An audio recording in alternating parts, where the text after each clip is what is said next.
Joining me now is former RNC chairman and MSNBC political analyst Michael Steele. Also, Adam Winkler, professor of law at UCLA and author of Gunfight, The Battle Over the Right to Bear Arms in America. Michael, when this 10-year-old testifies in front of that House committee and she says, I covered myself in the dead bodies of my classmates and pretended to be dead myself, is that not going to move any Republicans to do something? If they're there, it should. Every Republican who sits on the committee should be in the room. And the leadership should pay very close attention to the words of a young victim who can recount how she saved her life and tried to save the life of some of her classmates. That's what this boils down to. What makes this hour different from those that you outlined before now is you've got victims who are willing to insert themselves more directly in the conversation. In other words, this is my story. This is what happened to me. I had to have my family member cremated because we couldn't have an open casket ceremony. Or this is what I had to do as the guns and the bullets entered my classroom with my classmates. These stories are going to be very impactful and very important, and Republicans need to address them. They need to account for them. They need to juxtapose their position against those narratives. And that's what the country needs to see, and then decide for themselves who has the greater interest here, the victim in front of us or the party that's aligned with a narrative that refuses to do anything about it. So one of the shields that Republicans use is a Supreme Court case from 2008, Heller versus the District of Columbia, where the ruling said that an individual has a right to bear arms, even in a place where you're not allowed them, in the District of Columbia, within their home.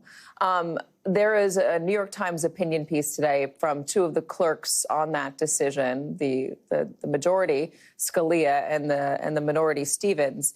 The dissenting opinion. And they write that lawmakers are reading this case wrong, that Scalia didn't say that you can't regulate firearms, that there wasn't a role for Congress to play in this. Will you explain this to us, Adam? Sure. Well, the Supreme Court in the Heller case did say that there was an individual right to bear arms protected by the Second Amendment.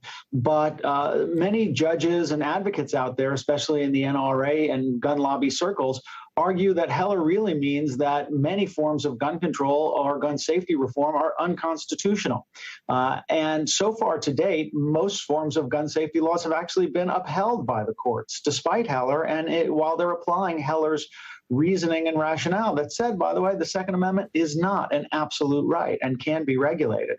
But I do think that Republican opposition is hitting upon something that's worth noting, which is that the Supreme Court is going to issue a decision any day now on a major gun case out of New York and is likely to greatly expand Second Amendment protections. And so when Republicans say that a ban on assault weapons or a ban on high-capacity magazines is unconstitutional, that's not necessarily a bad prediction of what the Supreme Court will say should Congress enact such a law.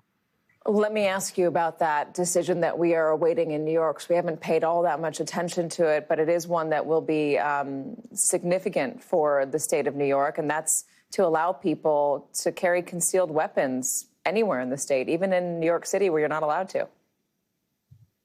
That's right. And it's really going to be the biggest Second Amendment case since that Heller case that we mentioned before. And the reason is, look, we have 3 new justices appointed by Donald Trump, all of whom are very strongly pro-gun. And they are pushing the Supreme Court to really take more Second Amendment cases and start to really put some teeth into the Second Amendment in the view of gun rights advocates. And the court really is likely in the coming years, I think, to call into question many of the top agenda items in the gun safety reform movement, such as bans on assault weapons and bans on high-capacity magazines. You know, I don't understand, Michael, why it is so controversial to put some limits on this. The majority of the public wants there to be background checks. I mean, the majority of the public wants there to be some regulation so that psychopaths don't get a deadly weapon and go shoot up a bunch of elementary school kids. I mean, nobody wants that. The The majority of the public says, please, no, let's find a way to stop it.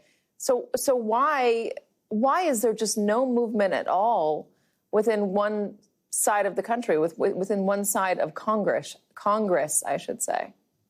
Well, because they've largely been boxed into a sort of corner, I guess you could call it, by the NRA, by hardened Second Amendment advocates who threaten both primaries and votes and money. And so therefore a skittish political leadership will buckle, and it has buckled.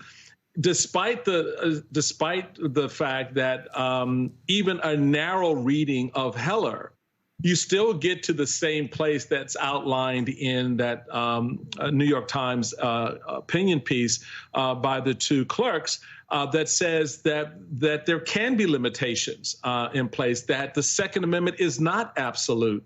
It doesn't mean that suddenly everyone's coming for your guns. It's just a recognition that there are no constitutional principles that are so absolute that they override the interest of the broader public. And the interest here of the broader public is your point, Katy, that there should be some measure of control here. Wrong word, probably, but some level of fair play in terms of how the country and the citizens in it live in peace with those who are armed to the teeth. And I think that that's going to be a big, important narrative politically going forward. The question becomes for voters after the Supreme Court decision is how much more of this are we going to stand? And if we don't want to stand anymore, that means you're going to have to decide who's going to represent you in the state legislatures that draw the lines for these congressional districts and the men and women who then go to Congress. There's a lot of single issue voters on the Republican side. And the Democrats need a lot of voters who don't show up to vote a lot of the time for these midterms or even the presidential election. The voter turnout in this country is very, very low. Just before we go, I do want to just emphasize again, the majority opinion by Scalia in Heller versus the District of Columbia says a few things that I want to read. The problem of handgun violence in this country is serious. Scalia writes this, that the Constitution leaves the government with a variety of tools for combating that problem, including some measures regulating handguns.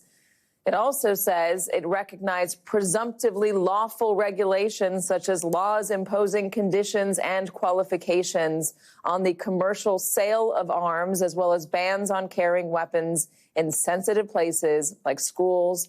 It also noted with approval the historical tradition of prohibiting the carrying of dangerous and unusual weapons. So there are limits that can be made, according to Supreme Court Justice, former Justice Scalia. Gentlemen, thank you very much for having this conversation with us.